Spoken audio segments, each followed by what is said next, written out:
Hello everyone, I am Ivy Corvus, and in today's video I wanted to kind of walk you through the ritual tools that I feel are most helpful or beneficial to have just on hand for beginner witches and occultists. If you're brand new to my channel, I am a chaos magician as well as a witch, a psychic, a shamanic practitioner, and then I also do a little bit of ceremonial magic when it comes to planetary magic. So my practice is very eclectic. I do not follow any one particular tradition. That's why these recommendations are just very generalized for anyone of any tradition. I also want to say you don't need anything to practice magic. You can sit down on your floor right now and do magic just with yourself. I don't want anyone to think watching this video that you have to have these ritual tools in order to practice successfully, because you don't. Ritual tools are just nice to have. They make the process more fun and interesting, so if you can do it, then do it. I did do a video on 8 essential tips for beginner occultists, and it was a very no hand-holding, no fluff video. So if you have not watched that, I will link it down below in the description box. I think that video, if you're a beginner watching this, that video is the first video that you need to watch, period. Then after watching that video, come back and watch this video, because today we're just going to be talking about altar tools, fun occult tools that you can use in any sort of magical practice. As another disclaimer on this video, I don't particularly love doing beginner videos because I feel that they are so overdone and the market on YouTube is so overly saturated with beginner witch content, with beginner occultist content. So I try to focus my channel more on things that are a little bit more intermediate, or things that I don't see talked about on a lot of other channels. I try my best, but I do get a lot of requests for beginner videos like this. So every now and then I will try to sprinkle in a beginner video, and hopefully you find it helpful, so let me know. Now this video is sponsored by Coppertist.Wu, and if you are noticing my pendant as well as my earrings and my ring, I'll show you a little bit closer in a second. They have the coolest jewelry ever. So I'll show you some pictures up on the screen in a moment of all the stuff that they have to offer. They were kind enough to send me a couple jewelry pieces, and I'm definitely gonna go back and purchase a couple more for myself because there's like a dragon one that I'm eyeing that I have to have. But anyways, let me start by showing you these earrings. So these earrings are hummingbirds, and hummingbirds symbolize good luck and blessings. These ones in particular are crafted from oxidized sterling silver, but I think they're available in a couple different metals. You can't really see it in the camera very well, but the actual feathers have texture on them, and the eyes have some hand-set zirconia stones in them as well, so they sparkle a little bit. But for magical associations, I will definitely be wearing these for luck and blessings. I'll probably do a little ritual with them. I've been doing a lot of good luck spells lately, so I definitely want to add this into it. And then the ring, okay, this is my favorite. Let me show you the ring. So this is the snake ring, and it is super comfortable. I'll take it off so you can see it a little bit better. So there's a polished inner wall, and it makes it a lot more of a comfortable fit. I don't know if y'all know, but I actually worked at a jewelry place. I was an inventory specialist, so I would deal with the incoming shipments of the diamonds, look at them, classify them, etc. So I'm really picky about my jewelry. I don't want bad quality jewelry, but this little snake is so comfortable. When I pulled this out of the box, my fiance looked at it and was like, "That's badass." And I was like, "I know, right?" So I'm probably gonna place another order and get my fiance one of these rings too. I love it because it's so androgynous. I feel like anybody would be able to wear this ring. And then the last piece of the jewelry set that they sent me is this pendant. It's a rattlesnake pendant, so I'll show you a little bit closer. So the rattlesnake pendant has 10 pieces of snake tail, and 8 of these are welded together by hand, and so it can actually swing like a real snake tail, and it simulates the actual sound of a rattlesnake tail. So this is made from brass, and it has a copper buckle to it, and then I just added my own chain onto this pendant. Rattlesnakes can mean wisdom and knowledge, but the snake is actually, you'll see a snake and a dragon in a lot of different occult traditions, and the snake can actually link to medicine and healing. The snake can link you to certain deities as well. And I've really gotten into metal magic lately and working with very specific metals for specific intentions. So copper and brass are actually the 2 metals that I'm working with right now, so I love that they sent this to me in the metals that I'm wanting to work with. They also have this gorgeous dragon pendant. Oh my goodness, I've been doing a lot more inner dragon work, so I definitely want to get that. Ooh, the raven skull, that was the one that I really wanted, so I think I'm definitely going to pick up the raven skull. But yeah, like I said, anybody can wear these items. They're very universal and so badass. So anyways, if you're interested, I have a 15% off code. I'll put it up on the screen and in the description box as well. It does help this channel, so I appreciate it if you use my link. And thank you so much to Coppertist.Wu for sponsoring me. I really appreciate that. I am still just blown away that people want to work with me. It's so cool. So let's get into it. Let's talk ritual tools. The first thing that you should get as a beginner witch, as a beginner occultist, is some sort of journal, something to write in, something that inspires you. I really like these. They're called paper blanks, I think is the brand, but get a journal to where every time you write in it, it feels magical. But you're ultimately going to want to be some sort of scientist. I am always encouraging beginners to be your own scientist of your magical practice. Write down what you're doing, the experiments that you're trying, the rituals, the spells, write down all the ingredients you used, and then afterwards write down the results. How long did it take for you to get results from that spell or ritual? Did it even manifest at all? And what were those manifestations? And this is really how you can accelerate quickly as a magical practitioner when you actually start to write things down. Because you'll get to a point where you can kind of see a pattern. You can see a pattern of, okay, when I do this type of spell, I have about a 1 to 2 week turnaround time.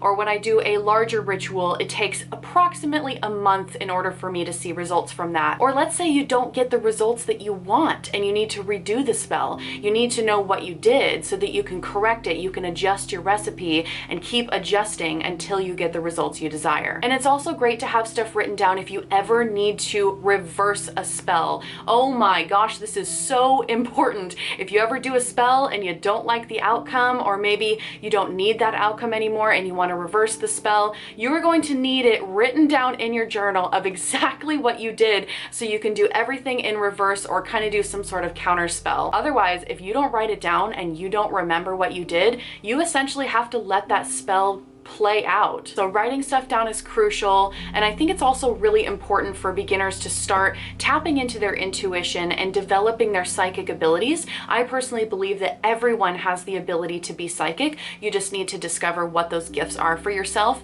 and a lot of that does come through journaling, through writing down your dreams. If you're a person that dreams a lot, write down your dream interpretations in your journal. Or anytime you get a psychic hit, which basically just means you're getting some sort of message from beyond, however you perceive that, because everyone perceives things a little bit differently. But every time you get that little message inside your head, or you get some intuition, or you hear something, write it down. And then you can start experimenting with your psychic abilities a little bit further. If you're writing down when you have that psychic phenomena occur and all of the things surrounding it, what were you doing in that moment? Where were you? Writing down the details of the event can be helpful, because if you're at a point where you want to turn your psychic abilities on and you're wanting to start getting more messages, it's really helpful to be able to replicate similar environmental triggers that happened when you got a psychic hit the first place. And I also think it's important to write down your meditations, because as a beginner witch, as a beginner occultist, you are definitely going to need to start meditating. Hate to break it to you, but you absolutely need to start meditating. And I covered that in my beginner tips video, but writing down your experiences when you're having those meditations can be really helpful. So first ritual tool is a journal, and it can be a 3-ring binder if you want to type up your notes on the computer instead. Some people even don't have a paper journal or a 3-ring binder. I know some people that use a Discord server to kind of organize their thoughts. So if you're a person that enjoys that format a little bit more, create a Discord server just for yourself, and then have all the different text channels dedicated to whatever it is that you're currently researching. Have one dedicated to psychic phenomena that you're experiencing, one dedicated to dreams and dream interpretations, one dedicated to spells and rituals that you're experimenting with that you may or may not have to tweak in the future. Really what it comes down to is being your own scientist. The next ritual tool that I would recommend is getting yourself a cauldron. Or if you don't care for the whole cauldron aesthetic, get yourself some sort of fire-safe dish that you can burn things in. So this is my cast iron cauldron. As you can see, it's pretty big, but you can use these to burn your incense, to burn your smoke sticks, to burn your sigils after you have activated them. You can also burn some herbal correspondences in here as well, which is always super helpful for when you're doing a spell, doing a ritual, trying to work with a spirit, whatever it is. It's always nice to have herbs burning during a spell or a ritual that correspond to what it is that you're trying to do. So typically what I do is I take a charcoal disc, and when you light it up, you will be able to see this crackling happen across the whole charcoal disc. And so you just wait for that to crackle all the way across. Once that's done, you place the charcoal disc into your fire-safe dish, and then you can basically sprinkle some loose incense over the top if you're wanting to use the aroma in your spell work, or you can can just sprinkle a specific herb or two that relates to what you're doing. You can also use your cauldron to cleanse a space. So if you're burning herbs that are meant to cleanse an environment, you can walk around. What I typically do with my house cleansings is I light up that charcoal disc, put it in my cauldron, drop in some cleansing herbs that I want to smoke cleanse my place with, and then I just walk room to room with this cauldron. And I usually have like a little fan too, and I kind of fan the smoke. You want to make sure you open the doors and everything. I'll talk about cleansing more in a moment, but it's really nice having something that's a fire safe dish. This is cast iron with a handle on it, so I can literally just walk around like this with a fan and cleanse my whole house with it. So I use my cauldron for everything. And another thing that's really cool is that you can have a continuous supply of black salt in your cauldron. Black salt is something that's created from just salt and then usually some ashes from incense. You can add a couple other things into black salt as well, but black salt is amazing for protection. You can put black salt in all of your protection spells. You can sprinkle a little bit across your windowsills or across your doorways to protect your space. So I have some salt on the bottom here. This looks really disgusting right now, and I'll strain all the chunks out of it, but I have a continuous supply of black salt because everything that I have been burning lately in here is exactly what I want in my black salt. So I just take a stick of incense, I stick it in the salt, and then I just let it burn until it's nothingness, and all of those ashes get to mix with my salt to create black salt. And I love the size of this thing too because I could throw a lot in here. So definitely recommend getting some sort of fire safe dish because you're probably going to be burning stuff at some point.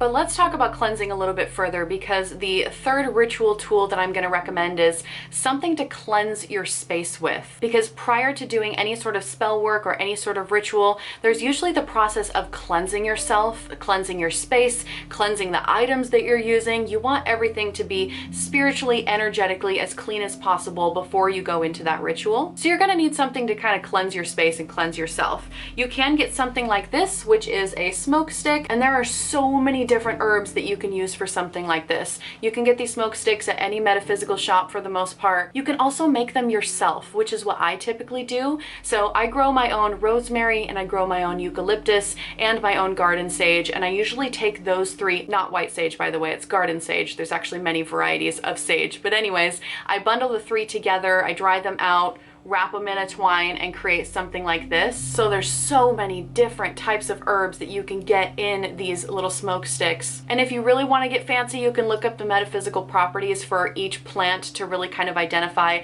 what sort of energies you want to bring into your space. I personally really love rosemary and eucalyptus together. That's kind of like my favorite recipe for my home because it brings in exactly the type of energies that I'm looking for. But that preference is going to differ for everyone. So you basically just light this up and you're using the smoke to cleanse your space. So this is not going to be like a cleansing 101 video. So if you are brand new to something like this, you definitely want to look up a cleansing 101 video to see how to do that. But what I typically do is I open all the windows, I go from room to room with the smoke. I have a little chant that I personally say as I'm going from the back of the room all the way to the front of the room. And I also have a home protection sigil that I draw over all of my windows and doors with that smoke. If you're a beginner watching this, you don't have to do all of that. It doesn't have to be that complicated.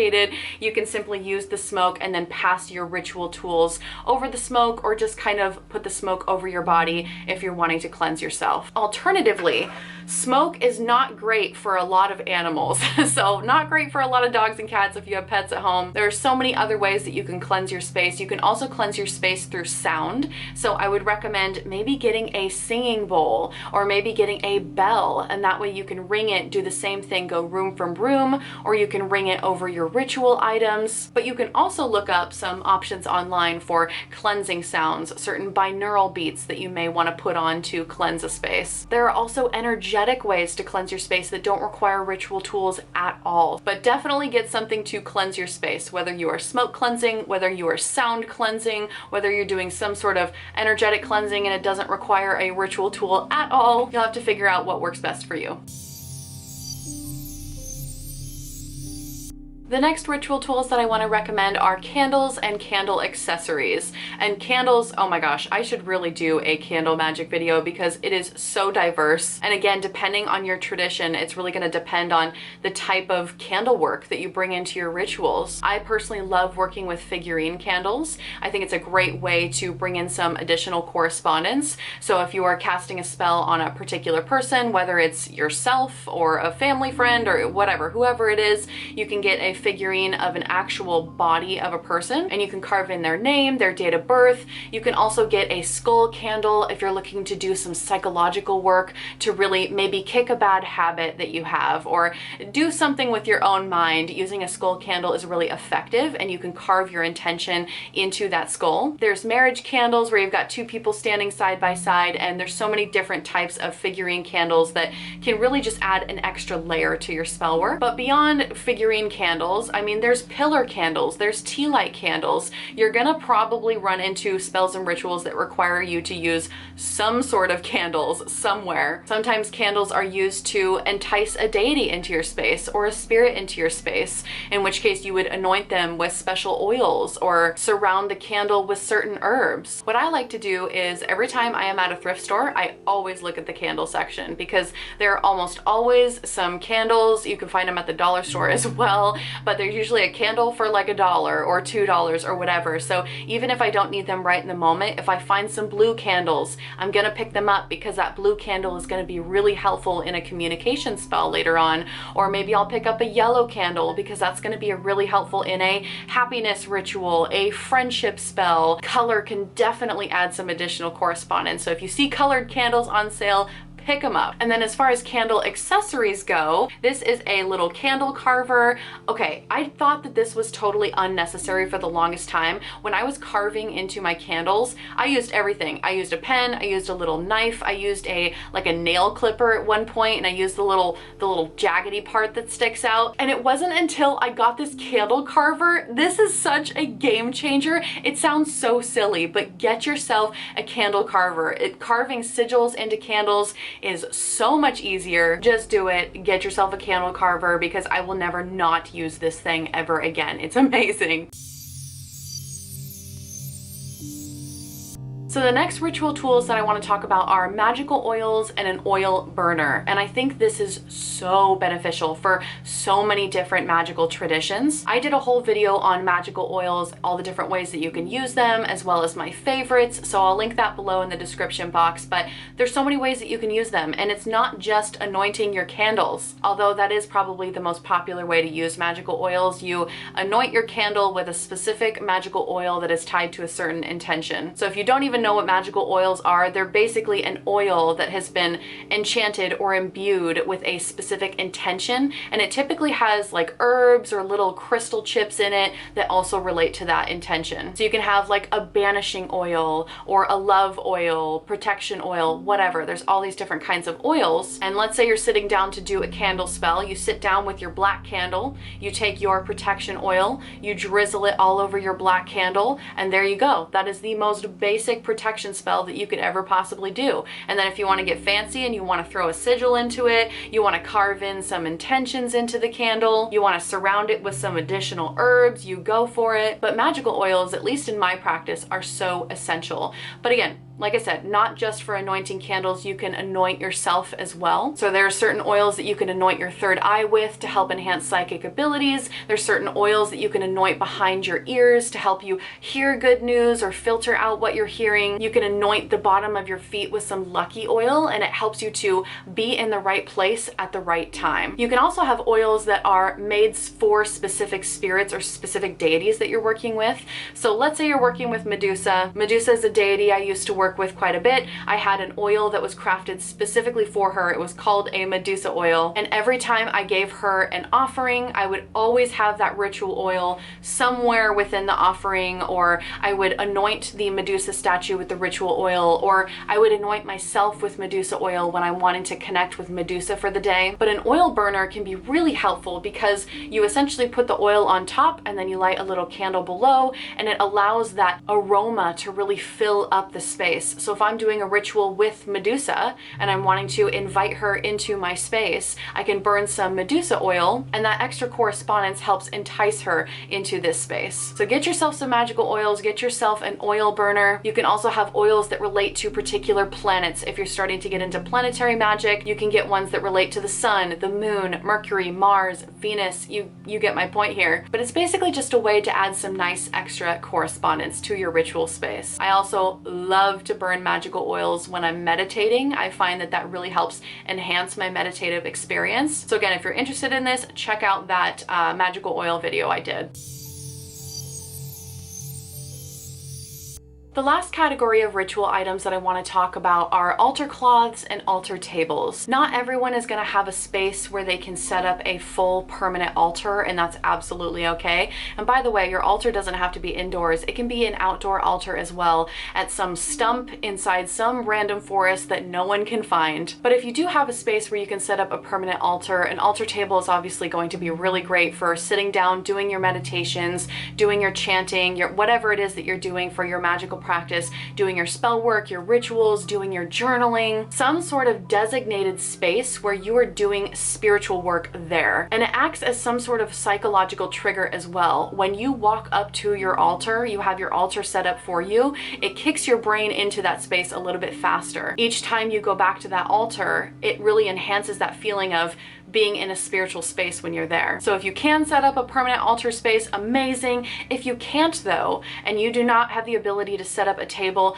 get yourself some sort of altar cloth that you can take anywhere. You can set it up on the back of your car, you can set it up underneath your bed, wherever you want. If you're in the broom closet and you're not able to actually have something out in the open for fear that someone else is gonna see it, altar cloths are great because you can set up an altar super fast with them. So I have a bunch of different altar cloths. I'm not going to show you all of them, but this is just kind of gives you an idea. So this is one of the first altar cloths that I got. It has the north, south, east, and west on it. So depending on your tradition, you would place something relating to the earth element in north, something relating to the air element in east, something relating to fire in south, and something relating to water in west. And that is just a very basic elemental altar that you can set up for yourself, and then you can do the spell work right in the center of all four of those directions. You can also get a different type of altar cloth. Oh my gosh, mine have stains all over them from spell work, so ignore that. But something like this that has the whole Wheel of the Year on it. So if you're doing some sort of ritual that relates to the Wheel of the Year, let's say you're celebrating Samhain or something, you can put Samhain towards the top and then do your whole Samhain ritual on a cloth like this. I love my astrology cloth. This is probably one of my favorite altar cloths ever. I do a lot of spell work on this one, but it just adds some nice flair because I don't know about you, but aesthetics really do affect me. If I see a lot of beautiful occult decor in front of me, it inspires me during that spell and that ritual. So I personally like to set up a little bit of a theatrical thing. Not everybody does this. You definitely don't have to, but I find that it helps me get in the mood. You can also pick up something like this, which is the evil eye. So I always do my protection workings on this type of cloth. So great for protection workings. You can also get the Metatron cube or some sort of sacred geometry pattern on your altar cloths. If you're wanting to start getting into crystal gridding, you can do crystal grids on those altar cloths. And then I have a gold one, which this is also one of my favorites. You can bring in the biopsychology of color here. Gold relates to prosperity and abundance. Think rich energy. So I am always using this in my money spells because gold is just so luxurious. Of course I'm going to be using it in a money spell. You can tell that I love altar cloths. I'm not even showing you all the ones that I own, but altar cloths, they set the stage. They really do set the stage for your spell work and your ritual, and you can lay all your other tools on top of it, all your other spell work, and it just sets the mood. It gets you in the right state of mind that you need to be in to perform that spell or ritual successfully.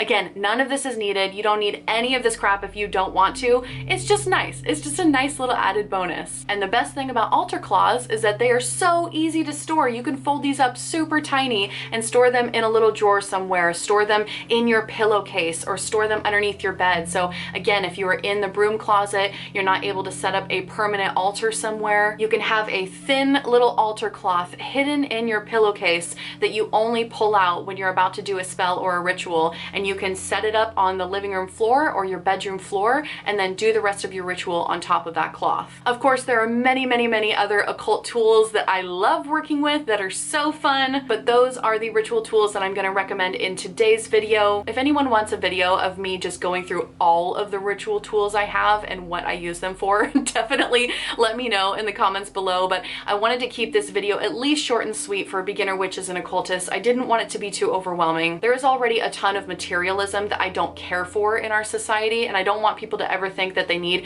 a bunch of crap in order to practice successfully, because you don't. Again, like I said in the beginning of the video, you do not need anything but yourself. These are just fun little extra bonus items. And again, thank you so much to Coppertist.Wu for sponsoring me in this video. I'm really honored. I am loving my jewelry pieces. Oh my goodness, I cannot wait to purchase more. Thank you all so much for watching this video. I'll see you in a video soon. Bye everyone.